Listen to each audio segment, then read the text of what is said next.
I can't say I'm going to try not to say the F word. Not and isn't the word, so we're going to try to be better. Lance, don't let me fuck this one up.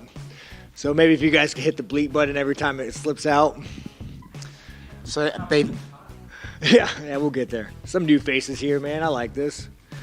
So they let you into Canada. Oh, this guy. Yeah, man. Here. It was actually really easy to get in here. Really easy, yeah. I wanted to ask you about your relationship with Dricus, because if we look at the timeline, he said some stuff at the press conference. You tried to bite him. You DM'd him and said, I'm going to stab you. And then, No, I didn't DM him and say I'm going to stab him. I didn't DM him and say I'm going to stab him. I DM'd him and said, Dricus, what his name is, I like you. You're a stand-up guy. You fight hard, you know. Yeah, you might be occupying a country, but, you know, that's neither here nor there. They're slowly taking that one back. Sorry, South Africans. But should I talk about this? Getting along the woods.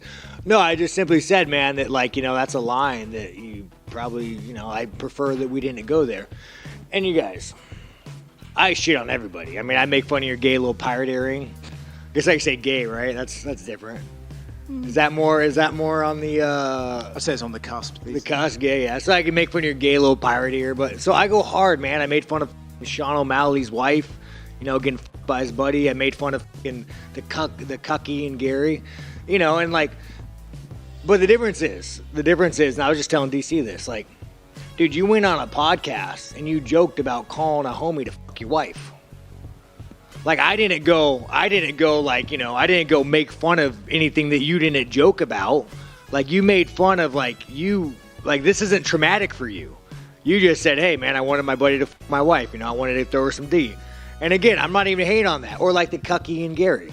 I didn't go out and say, you know, hey, I made up the definition of wag, you're a wag. You went out there and you put your wife front and center. You put her front and fucking center.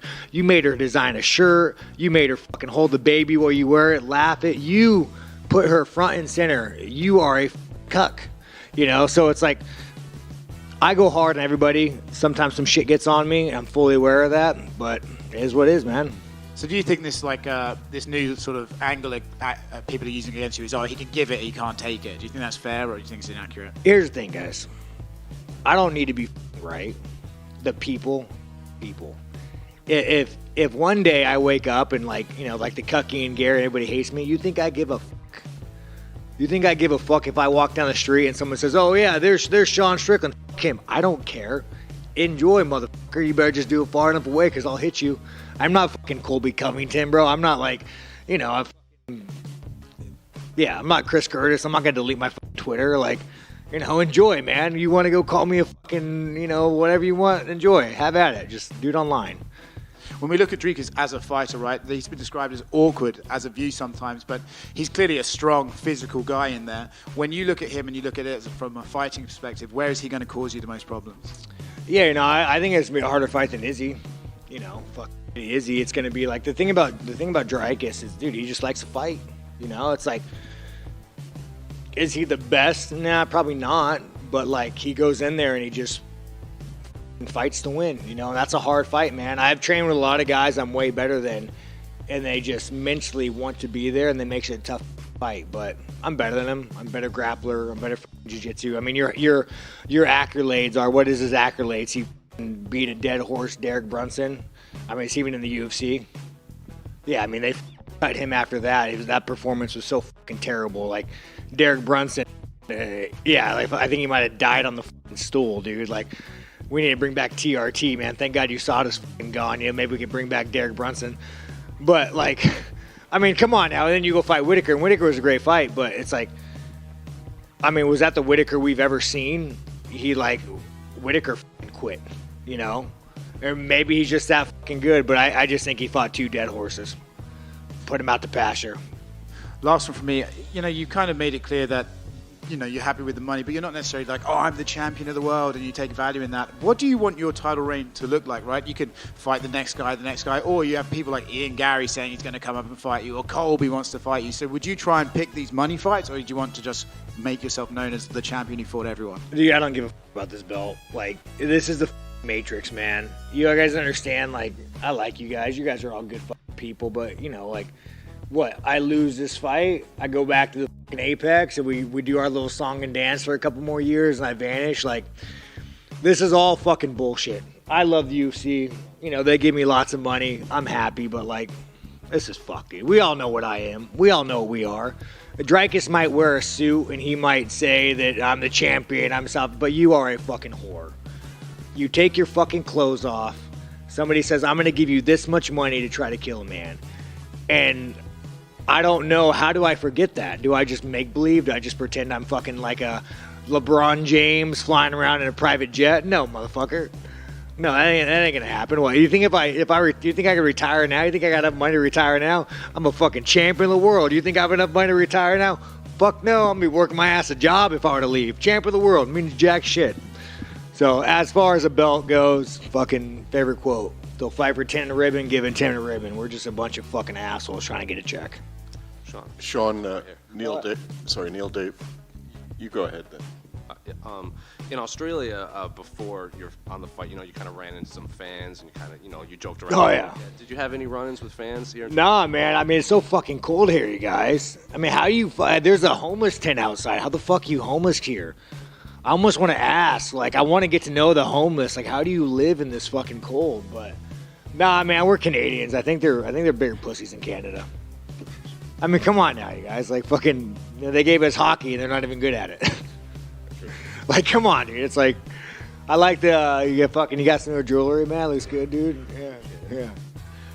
Damon Martin did an interview with a bunch of your former training partners and current training partners and coaches this week, and all of them had kind of glowing reviews of just training with you. Like Sam Alvey saying you're one of his favorite training partners. Brad Tavares said, you know, just spoke glowingly of you. So do you think you're kind of misunderstood in the eyes of fans because the people that you train with every day only have positive things to say about you? Here's the thing, dude. This is like the fucking Trump-style media. I've never met a fan that doesn't like me. Generally, I meet people and we have great interactions and we ask for photos, but it's like, you fucking cucks, you know? No offense, you guys. I'm sure not a lot of you guys are fucking cucks. There's some cucks out there. But, you know, you go and, like, you do these fucking headlines that, oh, Sean made fun of this, Sean made fun of that. Like, you guys are like, but that's how you get your views, you guys. You don't get your views reporting on good shit, you know? You guys are the fucking, as they would say, drain the swamp. Like, you guys, but that's how you get your clickbait. You just can't be like, hey, Sean had a good day. He met so-and-so. You got to be like, hey, Sean said something racist. He made fun of his co-main event. Like, that's how you guys get your views, man. So just fucking, your world is not the real world. You know what I'm saying? Sean right here. Just to follow up on that, to your right. Oh, right, man. Last time we saw you... That's quite the beard, man. That is quite the beard. It is. It migrated from my head. I can't... Yeah, that's good, dude. Last time we saw you in Canada was in Moncton in 2018, and the Sean Strickland of 2018 was a very different person. The answers to the press were yes sir, no sir, and at some point you kind of... Well, actually, I want you to tell us. Did you find yourself? Did you become more comfortable? Was there a realization that I got to start saying more to get the attention? You know, man, a lot of it was like where I came from. So I came from being a white trash, shaved head, kicked out of school for a fucking hate crime. I came from being like such a piece of shit. So it's like, whenever I got in front of a camera, you look at your peers. You look at the guys at the time who were the champs, you know, and they carried themselves so well and they wore fucking suits where you're like, man, I want to have money. I want to distance myself from who I was. So I really tried to fit that fucking image, and I fucking hated it, man. Every time I wore a fucking suit, I feel like I just felt like, you know, I felt like I didn't belong. I didn't feel like I didn't fit. And I fucking tried. I thought I'd make more money that way, but it fucking apparently not. And then after my motorcycle accident, I'm still missing shit in my leg. They pretty much, you know, I was just going to come back. I had like 2 more fights left on my contract. I was going to come back, get a check, and just fucking go be a welder or some shit. But it just fucking worked out, man. Honestly, it's way more freeing not to have to, like, try to fit the mold of a fucking superstar. You know, it's like, it's way fucking better. Way fucking better. In terms of Dreykus, we've heard a lot about him getting his nose fixed and how his cardio is better. We didn't get to see a full 3 rounds with Rob, but what's your thoughts on his cardio? Can he hang in there with you for 5 rounds? Yeah, I'm sure he can, man. I mean, it's fucking get his nose fucking fit. I didn't know his nose was broken, but fucking, hey, apparently. Fuck, dude. Yeah, man. Like, we'll find out. we'll find out. You know, I think mentally I'm prepared to fucking die in there as always. Always, that's my mindset. You know, and I never really game plan. It's just going in there and fucking do work. So here we are. Last one for me. UFC 300 is right around the corner. If they came to you after this and said, "Hey, Sean, can you make that turnaround? Izzy wants to run it back." Is that something you would do? Yeah, fuck, man. As of all things, how much money you paid me? As of now, no. But how much money you paid me? Thanks. Sean, Neil Davidson from the Canadian Press. Welcome to Canada. Oh, congratulations! Yeah, fucking the Canadian Press, man. Were you a COVID bank account stealer too? Were you on board with that? No, Are you left wing or right wing? Were you a Trudeau? We got one of the fucking commies with the press. We got to know where this man stands. Were you non-biased? I think I'll ask the questions here. Oh, he thinks he'll ask. Oh, we fucking know. Maybe I should just pass on this motherfucker. He's gonna go back. He's gonna go back and fucking give my bank account information to fucking Trudeau. Well, it's probably a good bank account. I wanted to ask you about what life has been like as a champion. I'm sure there have been a lot of pluses, but maybe a few minuses. You're in the public eye now. What has it been like in the short time since you've had the belt? Oh man. Fucking guys, nothing changes, man. You go to Walmart, you get recognized more, but like, you know, my bank account's a little bigger. I mean, it's a little bigger. It's not much bigger. It was a little bigger. I'm not gonna fucking retire after this one, win or lose, you know. I'm not gonna go lay in a fucking bathtub with flower petals, but I don't know, man. It's like, do you guys think that you get a belt and like everything changes? Like, what do you think happens? Like, I get a belt and everything, like all of a sudden, like my dick's made of gold. Like, what do you guys think happens?